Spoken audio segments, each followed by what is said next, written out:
Today we're gonna be skating flat bars. There's certain things you can consider that are gonna help you be a bit more precise if you already skate flat bars, and if you don't, maybe get you to actually trying them with a bit more confidence and comfort. So what I want to talk about is pretty much the approach, the actual grinding or sliding depending on the trick you're doing, and the landing, right? So first I want to talk about how, similarly to a ledge, the way you're supposed to approach a flat bar is always parallel to the obstacle itself. It gets a bit tricky when you're skating a flat bar that requires more momentum. You know, it's longer or higher, but generally when you're practicing your tricks on a flat bar, you always want to approach it in a parallel manner. So this is because we want to rely on momentum to take us through the obstacle, and we're not trying to compensate and hold more, you know, force ourselves to lock, or not lock in, but to stay on the grind if we don't need to. We want it to feel as fluid as possible, right? And the last thing you want to do is really be tensed up on the flat bar, because the only thing that's supposed to feel really locked in is your truck, and that is accomplished by your weight simply being centered over the right place. So if you're doing tricks like a crook, you know, your weight is going to have to be centered over the truck. Same thing with the nose grind. If you're doing a nose blunt, your weight has to be centered where the rail, you know, right over the rail. So essentially, if it's a board slide, your center, you want it to be in this right here over the rail, right? My hand is the rail, metaphorically. If the rail is right here towards the back truck, then your center wants to be right here, right? So you have to prioritize centering yourself over the rail, because that's what's going to help you lock in, so to speak. And if you're going at it from a diagonal approach, momentum isn't going to really guide you to the end of the obstacle. Again, this changes if it's curved, if it's, you know, a down rail, high, low, but for the most part we want to build good habits, and the way you do that is by approaching it in a parallel manner. Now so actually let me do an example with one trick. I'm gonna do a front feeble and approach it in a parallel manner. And the common, you know, misconception when someone's learning a front feeble is they come at it diagonally and only get the end of the rail. And so I'm going to show you an example where I approach it parallel but also just get the end of the rail, and maybe this can give you some hints on how to approach, you know, you learning a new trick on the flat bar. Should I stay like right in front of you? You can stay on this side.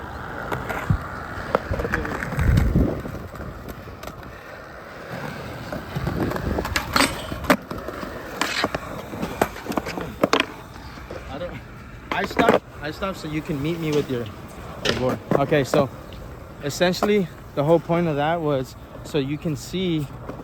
Actually, that was a bad angle. Maybe you should have been on this side.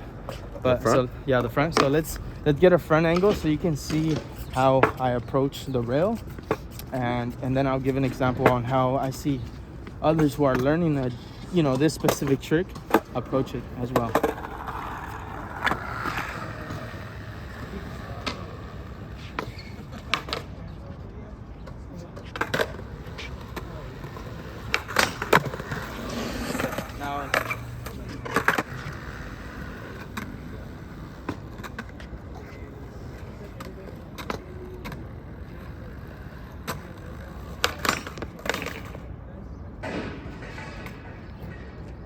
Okay, those are two examples. The first one is where my momentum is directed to the end of the obstacle.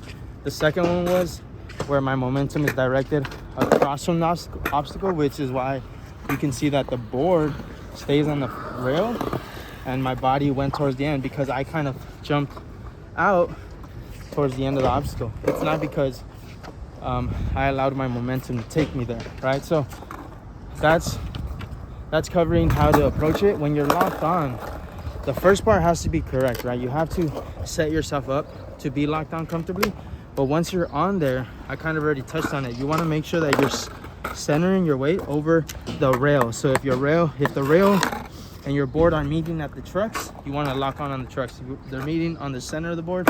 If they're meeting on the truck and the corner of the nose for a crook, for example, they're meeting, your center's right over there. But something that is completely new that I haven't mentioned yet is you want to make sure you're engaged when you're on the trick. Doesn't matter if it's a board slide, doesn't matter if it's a feeble grind, you know, back 180, feeble, whatever other variation, you want to be engaged, or else you can have all the momentum you want, but if you're not engaged and you're kind of extended, you're extended, it's going to be super easy for the board to leave you, whether it's stay in front of you or stay behind you. So I'm going to show you an example with a board slide on what it would look like for me not to be engaged, you know, on a board slide, and just at the very end, like I did with the front feeble. So you could be in the same position.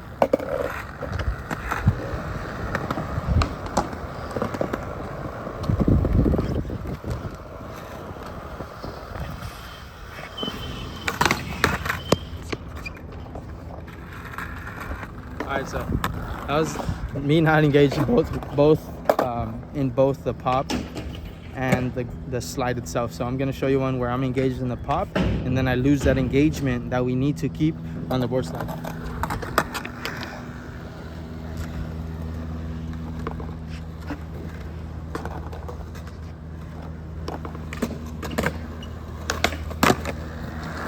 Okay, so I was like very straight off on the board slide. Come over here. Very straight off on the board slide, and the reason we don't want to do that is because if we build that habit or build on that habit, when we attempt to extend the distance, it's going to be super hard to stay over the board. So I'm going to show you how that would look like and why it's going to look difficult when I try to take it the distance. So I'm going to start from the beginning. You can start like from the side.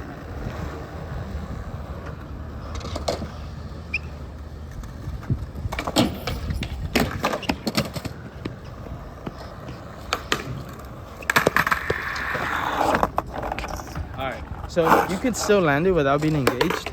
So I don't want to make it seem like it's impossible, but it definitely is not a habit that is going to take you very far. When you progress and you know, eventually just want to be consistent or even really challenge yourself and do it on something like this, right? In order to do a trick or a flat bar like that, you really need to know how to stay engaged so that you're locked into the slider grind. So here I'm going to try board slide where I'm engaged, and you're going to see that I'm closer to the board, and I'm able to do that by bringing the hips back and slightly bending the knees. So maybe you can be like right there.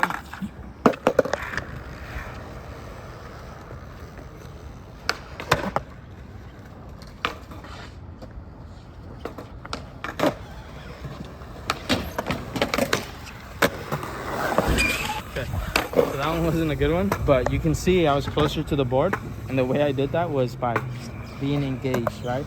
I also went a little faster, so that's in a way that can be a compensation as well. For example, if I didn't build that habit of engaging, I could get away with sliding that whole flat bar if I just went faster. But the slower I go, because it becomes so much harder because I don't have the good habit of engaging. So I'm gonna clean it up because it's not sitting well with me. But what I want you to pay attention to is how close I'm able to get to the board because of how my hips come back and my knees slightly bent.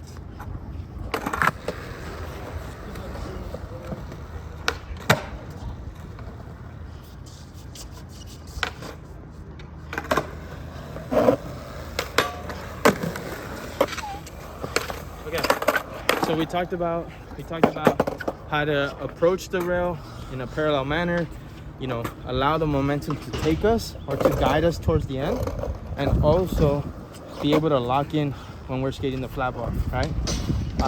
That's gonna help you. That's gonna be the case even if you're just skating the very end of it or the whole distance. So what we're going to talk about now is how to roll out of a flat bar comfortably.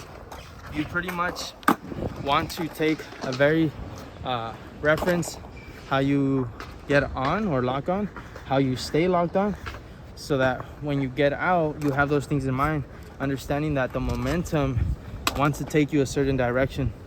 You know, considering how you approach it. If we're approaching it in a parallel manner, that means our weight wants to go, wants to pretty much roll away straight to wherever the flat bar is pointing. So in this case, the flat bar wants to take me, or the momentum wants to take me towards the quarter pipe, because that's where it's, you know, kind of pointing. And so if I know that, then I shouldn't think about or attempt to leave the flat bar towards my right or left, because that's going to kill momentum, and that also doesn't allow for a fluid roll away. And so I see this happening a lot, where someone gets on the board slide and they want to prematurely hop off because they're not sure how to engage, and they might not have even approached the rail correctly.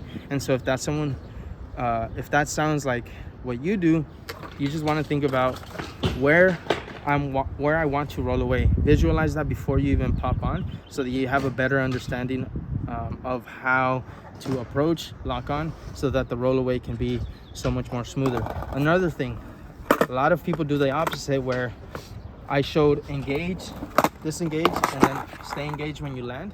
A lot of people, because of how they disengage when they're on the flat bar, they land very stiff. And even though you can get away with that in many obstacles or many flat bars like this one, when you go to trying a more difficult one or a higher one, maybe even longer, it's going to make it so much harder to land and roll away smoothly, because you're not centering yourself over that lead foot. So the lead foot is determined by the foot closest to the direction you're going. So if I did a board slide to fakie, my lead foot would be my right as a regular skater. If I did a board slide to regular, it would be my left. So the lead foot is where you have to center your weight, and the way you want to center your weight is by engaging yourself, your body. Again, hips back, knees bent. I can't repeat that enough. That's just so important as far as like staying stable on your board, right? This all allows you to be more comfortable, or approach skating a flat bar way more comfortably, because you have, in a sense, a game plan, right? It's not about making sure it's a checklist as we're explaining it, but when we're practicing, you know, these concepts or applying these concepts, there's something that feels very that should feel very comfortable. So a way you will know you're doing this correctly is if things are feeling a bit less scary, right? Or if that fear is kind of escaping you when things start to click. And once that starts happening, you can slowly once that starts happening and you land it, you know, you land your trick on, you know, this side, this much of the rail, then you can slowly progress it to longer lengths and add more speed, because you are going to, in a sense, be giving yourself the permission as comfort starts to as you start to feel that comfort, right? So having said that, get comfortable skating flat bars. I hope you enjoyed this video.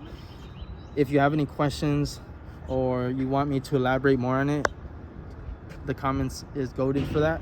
If you're interested in lessons or coaching, I go to every park. I go to Frogtown, I go to Hollenbach, I go to El Sereno, I've been to Long Beach, everywhere. If not, online's a cool thing. Now we do that a lot. So having said that, hit me up at profe.carlos on Instagram, and I'll see you in the next video. Peace.